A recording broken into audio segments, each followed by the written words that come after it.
আজ থেকে 9 বছর আগে একটি বিমান ফ্লাইট MH370 মালয়েশিয়ার রাজধানী কুয়ালালামপুর থেকে চায়নার রাজধানী বেজিং পর্যন্ত যাওয়ার কথা ছিল।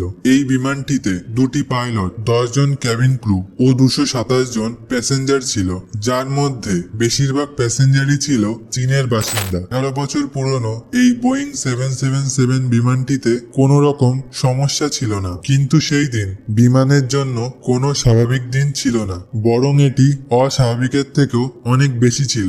8ই মার্চ রাত 12:42 ফ্লাইট MH370 মালয়েশিয়ার কুয়ালালামপুর এয়ারপোর্ট থেকে টেক অফ করে। টেক অফের পরেও পাইলট মালয়েশিয়ান এয়ার ট্রাফিক কন্ট্রোলের সাথে যোগাযোগ রাখে। রাত 1:09 বিমানের ট্রান্সপন্ডার তার location Kuala Lumpur air traffic control টাওয়ারের র্যাডারে পাঠিয়ে দেয়। এখনো পর্যন্ত সবকিছুই সাধারণভাবে চলছিল।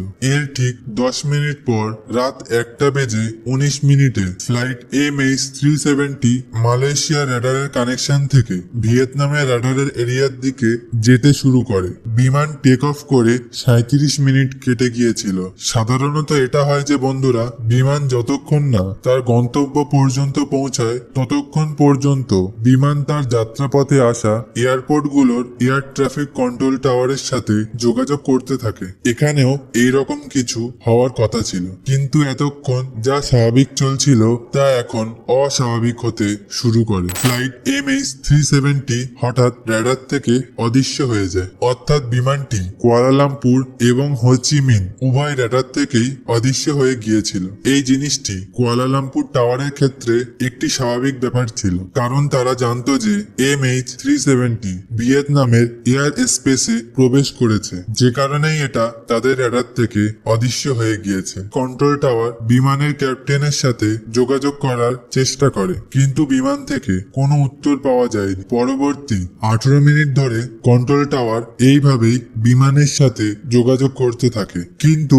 বিমান থেকে কোনো সাড়া পাওয়া যায় না। এমন পরিস্থিতিতে সাধারণত 1 ঘন্টার মধ্যে রেস্কিউ সেন্টারকে ইনফর্ম করতে হয়, কিন্তু কুয়ালালামপুর কন্ট্রোল টাওয়ার পুরো 4 ঘন্টা পরে রেস্কিউ সেন্টারকে ইনফর্ম করে। ততক্ষণে অনেক দেরি হয়ে যায়। একটা আশা ছিল যে বিমানটি হয়তো তার সময় মতো ল্যান্ড করবে, কিন্তু সেখান থেকেও কোনো সুখবর আসেনি। এরপর ভোর 6:32 ঠিক ওই জায়গায় যেখান থেকে বিমানটি অদৃশ্য হয়েছিল সেই জায়গায় একটি সার্চ অপারেশন শুরু করা হয়, কিন্তু দুর্ভাগ্যবশত বিমানটির কোনো কিছুই পাওয়া যায়নি। সারা পৃথিবীতে এই দুর্ঘটনার নিউজ ছড়িয়ে পড়ে। এই অবস্থাতেও আরো কয়েকটি দেশের ইনভেস্টিগেশন টিমও সার্চ অপারেশনে লেগে পড়ে। বিমানের হঠাৎ করে রাডার থেকে হারিয়ে যাওয়ার কারণ কেউই বুঝতে পারছিল না। পরবর্তী 4 দিন ধরে এই সার্চ অপারেশনটি চলতে থাকে, কিন্তু কোথা থেকেও কোনো ভালো খবর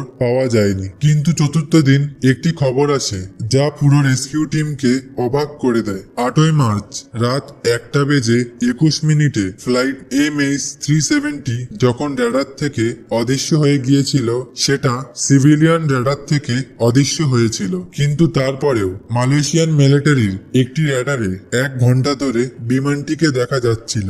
এর থেকে এটা জানা যায় যে বিমানটি সিভিলিয়ান র্যাডার থেকে অদৃশ্য হওয়ার পর কিছু মিনিটের জন্য ডান দিকে ঘোরে। পুরো 31 মিনিট পরে বিমানটি মালয়েশিয়ার একটি শহর পিনাককে ক্রস করে এবং তারপর মালাক্কা স্ট্রেটের দিকে ঘুরে যায়। মিলিটারি র্যাডারের যে পর্যন্ত রেঞ্জ ছিল, ফ্লাইট MH370 কে শেষবার ভারত মহাসাগরের এই জায়গার উপর দিয়ে যেতে দেখা যায়। পুরো রেস্কিউ টিম এবং বিমানের সাথে জড়িত প্রতিটি মানুষ কেবল এই রহস্যের সমাধানে ছিল যে আসলে বিমানটি গেল কোথায়। আর এর থেকেও বিস্ময়কর বিষয় ছিল যে বিমানটি বেজিং এর উল্টো দিকে কেন ইউটার্ন করেছিল। অদৃশ্য হয়ে যাওয়ার ঠিক 8 বছর পর ফেব্রুয়ারি 2022 সালে আবার বিমান খুঁজে পাওয়ার আশা পাওয়া যায়। একটি retire space engineer Richard Godfrey অ্যানালাইসিসের মাধ্যমে সে বিমানের অরিজিনাল লোকেশনের খোঁজ লাগায়, এবং রিচার্ড যে অংশটির কথা বলেছে সেটা ভারত মহাসাগরের সেই অংশেই যেখানে বিমানের সার্চ অপারেশন করা হয়েছিল।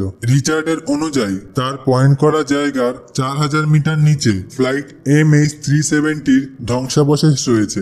এটা সেই গভীরতা যে গভীরতায় টাইটানিক জাহাজের ধ্বংসাবশেষ রয়েছে। মালয়েশিয়ান এয়ারলাইন্স রিচার্ডের তথ্যকে কতটা গুরুত্ব দেবে এবং তারা আবার সার্চ অপারেশন শুরু করবে কিনা এটা সময়ই বলবে।